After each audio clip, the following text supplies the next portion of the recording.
Okay, welcome in. Doing an Excel video. It's been a while since I've done one.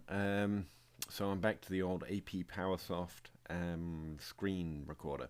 My Twitch, what do you call it, app, whatever the software I'm using to record for Twitch and other places, just isn't great in terms of resolution. This is a little better, watermark and all, especially if we're talking about Excel.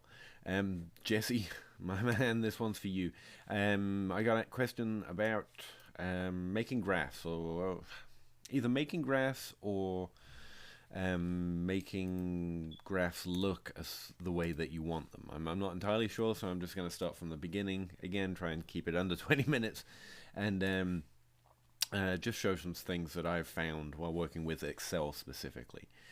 I will say my current Excel on my laptop is having a lot of problems with Excel right now, especially when I make graphs. I'm mostly doing it through calculations and formulas at the moment because when I make a graph, I often crash. I think I've burnt Excel out a little bit this year, but we're going to try our best. So what I've got here is just I took every player that's got over 4 targets. It's meant to be every player that's got over 4 targets.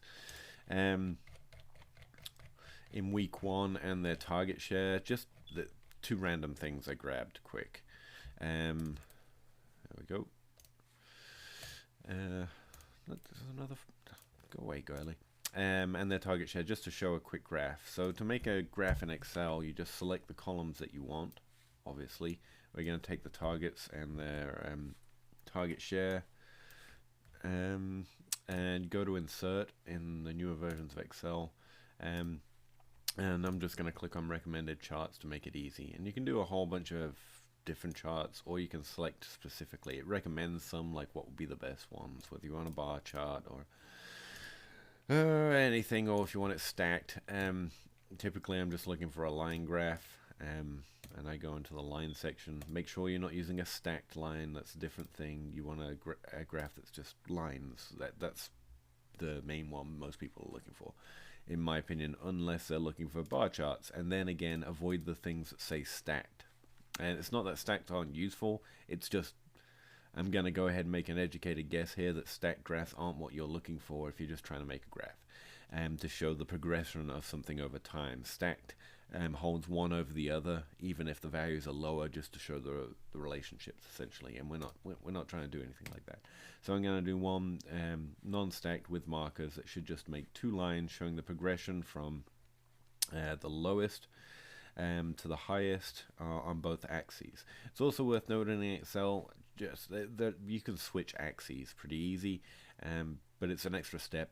So if I want something on the x-axis, I keep it in the left-hand column, and if I want something on the y-axis, I keep it in the right-hand column, and then it just does that way. It organizes that way automatically. I've got defaults in here to bring up certain colors. So you can set defaults a number of different ways. But yeah, again, it's that easy to make a graph, and you can put anything in you like here, by working through the settings. So a few of those settings are like saving defaults has been extremely useful for me. Is it going to work for me? Yeah. So once you've changed the colors or the title or the font round, or whether you want this bold, or whether you want it to have orange writing, or orange background and red writing, or whatever it happens to be, you can then right click and save it as a template, and then you can always go back and change chart type, go up to your templates and ask it to do that. So I've got one already saved that uses my base colors, this light blue and this orange color. Also does a trend line and displays displays the regression, and that just means I don't have to click those buttons. But let's for a second pretend that, let's get rid of this, that I don't have these defaults set. I think I've done a video before on here about how to do a trend line. It's really simple. You just go to this plus box, ask it to make trend line. You can ask it to do several trend lines, linear, exponential. your, again, educated guess what most people are mostly looking for, especially for fantasy football. You want a nice linear trend line. Because we got two values in here, it's going to ask you which value you want to run it on. I'm going to say, let's say target share for now. And let's see if that breaks Excel or not.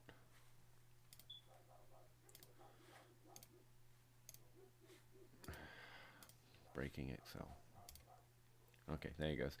Now, if you want to change colors and stuff, this second option gives you a variety of, you know, la la la. There are Excel videos out there if you want to hear it done professionally, of different formats, default formats, so you don't have to worry about it too much. This was a favorite of mine for a while, so I didn't have to fiddle with it. But I found most of them a little busy. But you can also just pick set color schemes if you don't have two colors you have in mind, and that helps out as well. But you can do a lot more if you just start doing it manually anyway. And again, you can remove values or add values from the ones that you have got selected without having to go back to your table and delete things. So this is an important filter column as well, but we're not getting into that just yet. If you want to get to the settings so you can manually start to adjust things, you just double click on something, double left click, and it brings up this format trend line or format section. Again, if I clicked on the chart and double clicked, I'd get the format chart area. So you can actually skip around fairly easy. So say I want the trend line not to be blue, so I want it to stand out a bit. I go over to the format section over here that mostly deals with fill and line colors, and I'll just select a different color. I can make it broader. Whee! I can also select a variety of different looks, and whether I want it solid or whether I want it to be a dash like it came up as my default. Also how broad it is. Half of these I don't even know, but some of them are fairly obvious and intuitive, like if you want it to be an arrow or some different type of shape, you can select down there. Similar process if you're looking at the actual data points. So if you've got a lined graph here with markers, you can change the line, the way that looks. You can go into line, you can make it solid line, you can make it a gradiated line, and you can pick that gradation just in terms of color scheme, because we're in this kind of the pomp section of the options here. There's a lot in here that I kind of tinker with all of it to get a graph looking the way I want it. So it looks best. You've also got a section for the markers, since I've got a marker graph going. Marker options took me forever to find this. You can build it in, always click and build in, and you can select different shapes and also different sizes. Important to note that if you click on a single data point, like one of the dots, you're only going to be modifying that dot. Whereas if you click off the graph and then select one of the dots once, you've actually selected all of them. And so that took me a while to figure out as well. So you can actually change all of them at the same time without much kerfuffle. So that's handy as well. So that's just basic graph making. Again, if you fool around in here, you're going to find all the options you want to make or change any of this to look the way you want. So this is how I modify graphs to look the way they do. I basically pick it by hand. If I find a particular format I like, I'll save it as a template and go back to that. More complicated things that are actually useful. In this section, this is where you're dealing with actual, almost the math of the graph. So again, you can switch it, even though you originally chose a linear trend line, I can switch it to an exponential, logarithmic, polynomial, or anything else. I can actually change the way it forecasts, forwards or backwards, or not at all, as its default is. And again, as I showed in the other video, simplest way to get R squared value for any trend line on any data set is to go into this section after double clicking the trend line and just ask it to show it to you. You don't even have to run the calculation or even write the formula in Excel, which is actually pretty simple. It's RSQ, but still. So that's an easy way of doing it. And right here just shows you the regression. Again, we're not going to talk about the actual stats here. Alright, so yeah, you just can fool around with all of this. And again, if you're clicking on just worried about format, you can still use these buttons up here. Like you can change the type of the chart title if you want. If you don't want a chart title, you can delete this, obviously, and you can change the color just like you would in any other cell. You don't have to use these options over here for most of it. If you want to format the axis so it doesn't show 2 decimal places, you want it to go to 1, you're going to have to flick through the options till you find the right number, because I forget which one it is. Line, I'm looking for one that says number. There it is, number, and then you can choose the number of decimal places it shows, or you can turn it into a percentage for that matter, or anything else. So yeah, it's not a lot of it's not difficult. Excel has bugs and it's not great, especially where I keep crashing it. But if you have the patience, and especially the more you do it, the easier it is to find these things, to tweak a graph just to look exactly the way you want. So I can't think of anything else to add to that. I will say one useful feature, again from an actual math perspective, is you could also ask it to show the equation of the trend line. And the equation is times this value by what to get this value on the trend line, and you can use that, and that's why I say I'm mostly using formulas these days, because I can write those and I don't have to worry about crashing Excel by trying to make graphs. That's another easy thing to get to, that you can start using predictive models or start looking for patterns in statistics. Alright, so those basic, that's how I basically make a graph look the way I want. Now obviously for more complicated things it gets a lot more complicated, especially if you want to switch in values and out values very easily, like you want to make a series of graphs, like someone asks, okay, well that's target share, what about their racer? And you can just copy and save and delete columns and keep doing it that way, and I've done it that way forever, but I have started to practice but also get better and better with Excel so that I can do that quickly. So the way of doing that, and it's actually probably worth noting that also should mention this, separate heading, underline it. If you want to start posting screenshots of something on Excel or anything, I recommend downloading this program, paint.net. It's free, of course. It's really good it's better than the one you get that you get by default on your computer. Let's just say that it's got more options, and it's also a little more intuitive. For example, if I selected that graph and copied it, Control C, or right click and select copy, then when I click new, it actually recognizes that I have something copied that I can paste, and it selects the exact size of the thing that I've got copied, so that when I Control V, it comes up perfectly in the window that it's offered. That's like an underrated feature, I guess, in my opinion. And you've also got all these options, so you can trim it however you want and things like that. I find this really useful, especially when posting to things like Slack that won't accept a direct paste from Excel straight into the chat. Twitter actually does. I think I might have mentioned that before. Whereas if you select something in Excel and just literally copy it, right click and select copy, or you Control C, you can post this directly into Excel, and this is exactly what you see, but as a picture. I think that's pretty neat too. Anyway, the more advanced form of graph, as it were. Let me unhide all of this. Unhide rows. Unhide columns.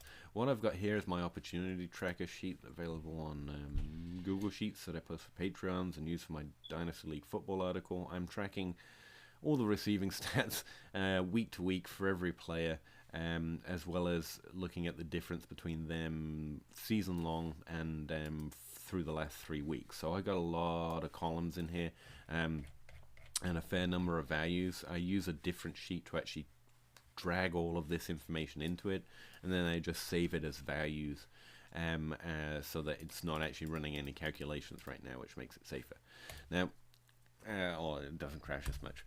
Now, usually I just use a filter, like I select the collar headings and I click filter, in order to filter things and move things around to make the chart I want, or the table I want to post, to copy and paste into Twitter or whatever else. If you're trying to make more complicated graphs, more responsive, more intuitive, or even tables for that matter, what you're going to have to do is actually select the whole thing, and instead of just using a filter, you format it as a table. Might not seem like a big thing, but these things are not just about the colors. There's actually code built in so that they can do things that just a filter can't. It associates all the data with itself. The reason I don't use them much isn't because I don't like the color charts or anything. It's because there's a lot more code involved in these. And so again, and I know it sounds silly, but I crash Excel so often, I actually have to be pretty careful with the amount of things I'm asking it to do. So that's why I don't use tables. But if you convert it into a table, which is, again, you just select it, click format as table, and any table you like. It doesn't really matter which one for the purposes I'm doing either. The other step you need to take for what I'm going to show you is you need to make sure you have no blank columns, and I prefer making sure that there are no symbol columns as well. So if you use a dash when there's no information, for example, just turn that into a 0. Turn it into a number, and do that for all your columns, like in every single cell. That's something called perfect data or perfect data set. Just in case you're interested in the name of it. Just turn it into a table, make sure you have a perfect data set. And then in the home table, in the insert tab, you go pivot chart, and select pivot chart and pivot table. Click that, and it'll ask you a bunch of different things, which you don't have to care about. You can name it, don't bother with that, because you actually have to set, where is it? You have to set it as a name, and it's a whole thing. Just for simplicity, we're not going to bother with it.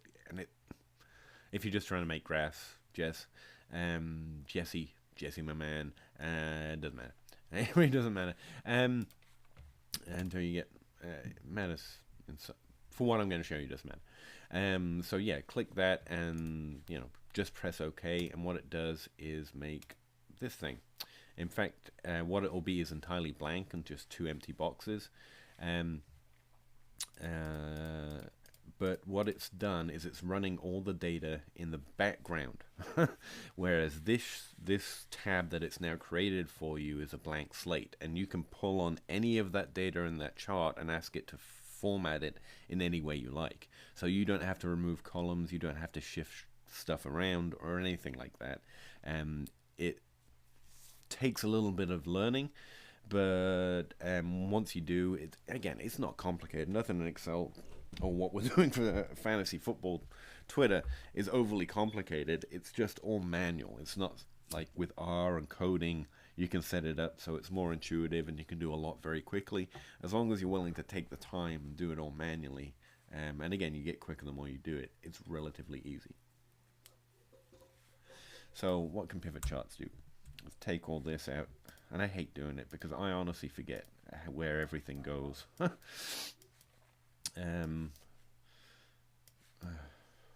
see, a dot. I had a dot in there for some reason. So I'll take all these values out. Yeah, and this is the way it looks when you first make a pivot chart. So just quickly, say I want to see a player's target share every week for the entire NFL season on a line, right? That was easy. I already showed you kind of how to do it with week 1. You could use that exact same method, just with more columns, to make a graph that way. But if you want to keep switching stats in and out and making more better graphs, let's call them better, the pivot chart's kind of the way to go. One thing I'll say from this esoteric position is, if you want to chart the player, then you're gonna want the player in the legend or the series section, and you're going to want the value when it pops up. Let's see my target shares, and there I've got, and you have to be very careful that all this data is formatted the way you want it. Like I have to say week 1 target share, because if it just says target share or targets, then every other column for every other week would be like targets 2, target 3, and sometimes it gets confusing. So I'm very clear on what's in each column, so that when I'm looking for it in here, it's very obvious what it is. And in this case, I can see that these are all the target shares. Interestingly enough, it fills this value section. in the order that you click it. So if I click 7 before 6, then it has 7 before 6. Don't do that. It can create problems. So I'm just going to click all the week's target shares.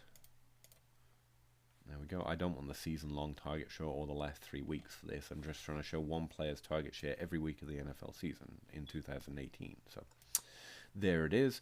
The values goes in this axis box, and the player goes in this legend box. I'm pointing that out because sometimes it will default to this, and it can get very frustrating if you're trying to show progression over time, because the one player stats will be stacked upwards, because again, you're stacking the values in the chart instead of the player's numbers. So you just kind of have to get used to what goes in what box to create what graph. You can also change the graph type by going to design, and here Excel has a whole bunch of other designs, and I've got the line chart obviously selected, so you can go to change type, and we're in the one that I showed you for my simple graph, because this is mostly what I want. But if you wanted bar graphs or a pie chart or anything else, pivot tables and charts, can you do that too? But we're sticking with the most commonly used, and I was specifically asked about this graph, so I thought I'd show how I make this graph. Just going to shrink it to screen level size here. What are we looking at right now? I'm going to share. Okay, so how am I getting just Jarvis Landry? Because frankly, when you click on all these, if you don't have it filtered like I do right now, then they all try and come up at the same time, like this.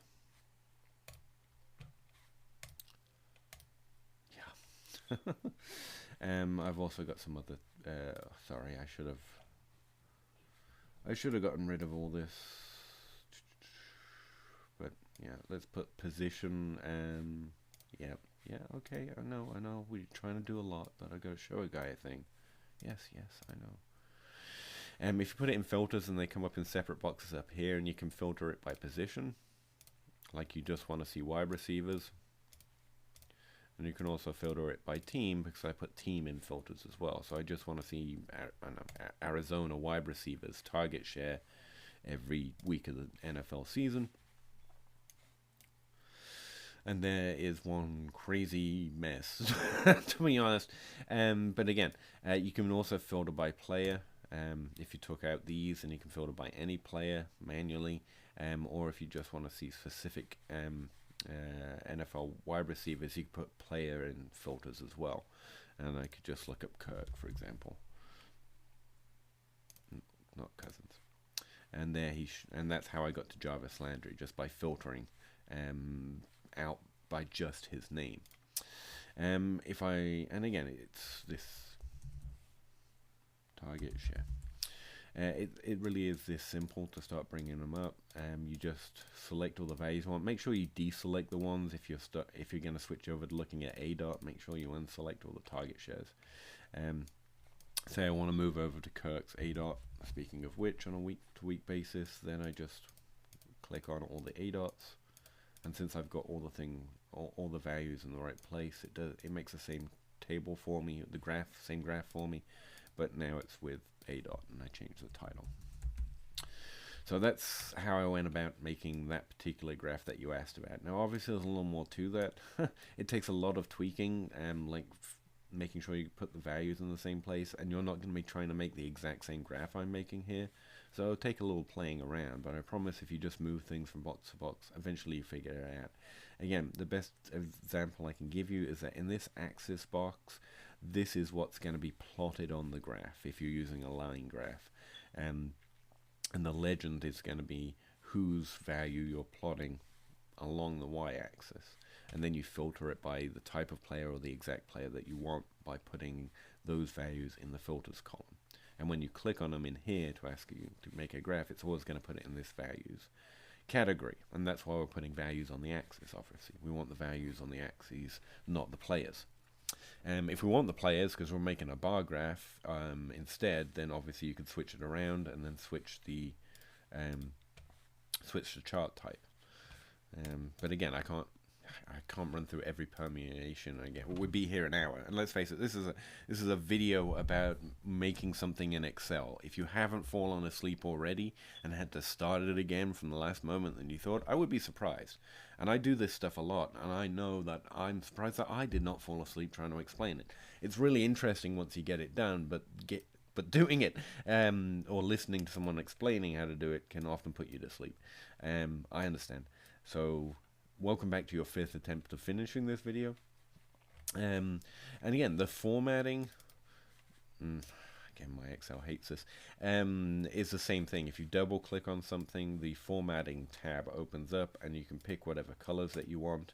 You can also then save them as templates, so you don't have to do it every single time for everything. It looks like I just changed the line color. I didn't change the marker color, so if I click on the markers, now I have the marker option, and I can change all of those to red, because apparently I'm into clashing right now. And again, some weird little things happen, like I just did that, but only the outside of the markers actually turn red, and that's because I wasn't in marker options. I didn't build it in and change the color from the marker section, which you can also do.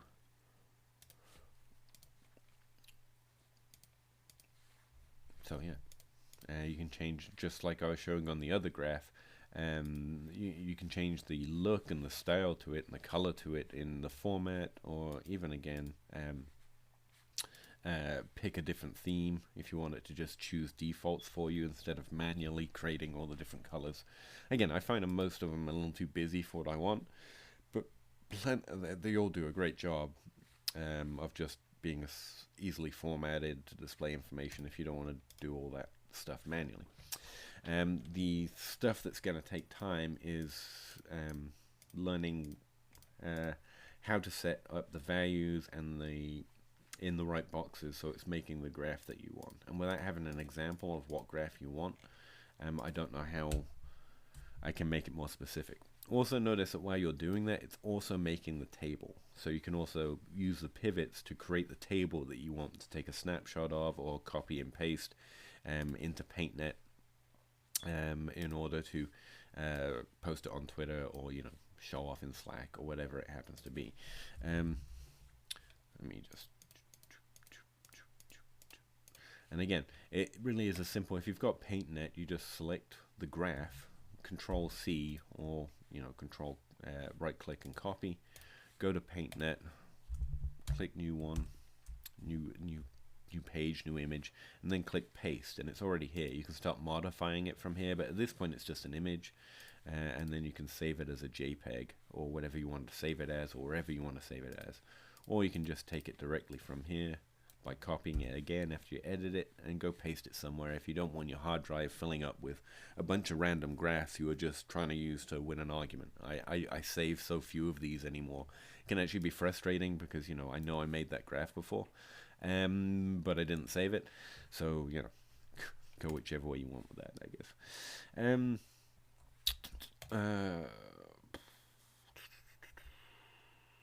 I can't think of... Yeah, that's how I'm modifying, that's how I'm working with making it. Again, pivot tables can be like... I watched a lot of videos of on how to use them, how to manipulate them. It does take a little practice, but they're a lot better because this just sits here. It's using all this data in the background. Excel is happier doing it this way because you're not constantly searching and filtering columns. And it's just trying to make a graph. It's all saved in the background. You don't end up deleting any of your data in order to make a graph, which can sometimes happen if you do it the way I was showing you to start with. Sometimes you're going to have to remove information in order to make the graph you want. Here that doesn't happen. It's just a simple click. And you can do some really interesting things with it. I don't get too advanced with it, to be honest with you, but you can stack up different stats. You can compare different stats with certain chart types. You can compare 3 values at once. I've done that as well, especially when you have 3 values selected. For example, it will show you chart types that have 3 different values displayed in a different way to show the relationship in those column sections, in those column headings. Or you can just do scatter plots, of course. or anything else you think of. So yeah, that's how I'm making my graphs. The thing that I really recommend, even if you don't use pivot tables, or even if you don't start making graphs, is to get PaintNet. This is just really useful for copying, saving, editing pictures in order to post them, and it's kind of been a lifesaver in that way because it's a lot better than Paint. It's got a lot more options. It's a lot more adult looking. Like the Paint options are often, crayon writing rather than being able to do actual script or actual detail work on things. So yeah, and PaintNet's very useful as well. And if you don't want to play around with pivot charts, I recommend doing it at some point. If you're going to be working in Excel, then literally you just need two values side by side. And again, just as I said at the start, you go to the insert, and instead of pivot charts, you go to recommended. Obviously, just selecting column headings doesn't get me a lot of recommendations, but just Excel is trying to be intuitive here. So just by clicking it, it will try to show you graphs that it can do or that you might be trying to make. After that, it's mostly just thinking through what you're asking it to do, right? If you selected these columns, what the hell can it do with like columns separated this way, there's running back and team inserted between three different values, half the values are dashes in the ranks column. Understandably, this isn't a clean data set for it to try to make a chart out of, but if you clean it up neatly, then just using the insert and recommended charts often does most of the work for you. Alright, well, I'm over 30 minutes, let alone 20 minutes, so I'm going to get off here. If you have any other questions, I'll try and address them. I don't think trying to explain how I make graphs with Excel would do well in writing, so sorry for the video response, but I think this is the easiest way to show how you do something in Excel. And again, you take a nap in the middle of it, you come back, you listen to the second half, everyone's happy. Alright, so thanks for checking it out, and I will talk to you again next time. Thanks very much.